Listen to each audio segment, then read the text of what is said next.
Bonjour les amis, restez jusqu'à la fin de l'histoire et vous trouverez un cadeau à télécharger.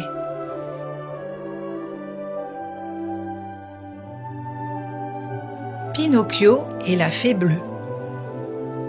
Au cours de l'histoire originale, Pinocchio croise la fée à plusieurs reprises. Elle lui apparaît d'abord sous la forme d'une petite fille. Ici, après avoir été ballotté par les flots, alors qu'il poursuivait son père, le pantin de bois voit à nouveau sa bonne fée lui venir en aide. Après plusieurs heures passées en mer, Pinocchio s'échoue sur une île. Étendu sur le sable, le pauvre pantin, tout désarticulé, est presque mort.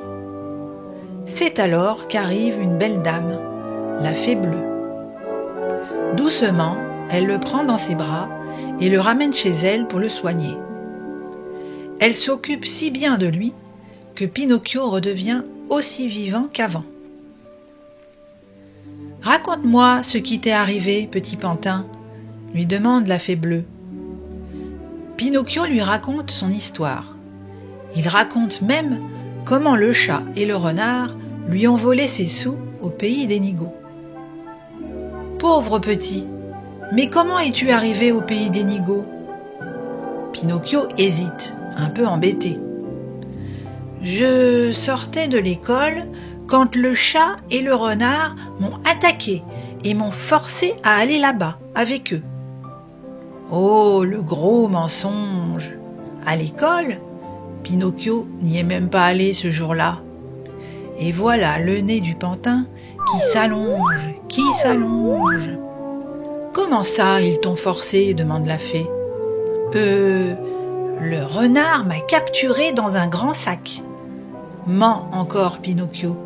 « Même que j'ai crié très fort et que j'ai mordu le chat. » À ce deuxième mensonge, son nez s'allonge encore. « Et personne n'a rien vu ?» s'étonne la fée. « Non, il faisait nuit noire. » À ce troisième mensonge, le nez de Pinocchio devient si grand qu'il touche le plafond. « Oula, qu'est-ce qui m'arrive ?» s'affole Pinocchio. « Ce qu'il t'arrive, c'est que tu me racontes des mensonges, » le gronde la fée. « Mais je ne veux pas rester comme ça. Aidez-moi » s'écrie le pantin. Il se met à pleurer si fort que la fée bleue lui propose. « Écoute, je peux arranger ton nez si tu me promets de ne plus jamais mentir. »« Oh oui, promis, promis » dit Pinocchio.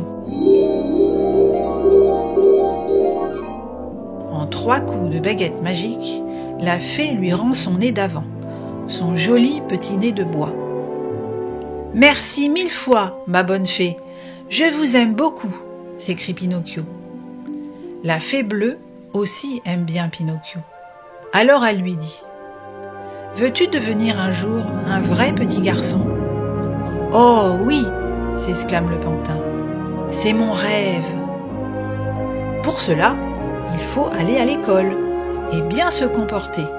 « D'accord, demain j'irai à l'école et je serai un bon élève, » dit Pinocchio en regardant la fée droit dans les yeux.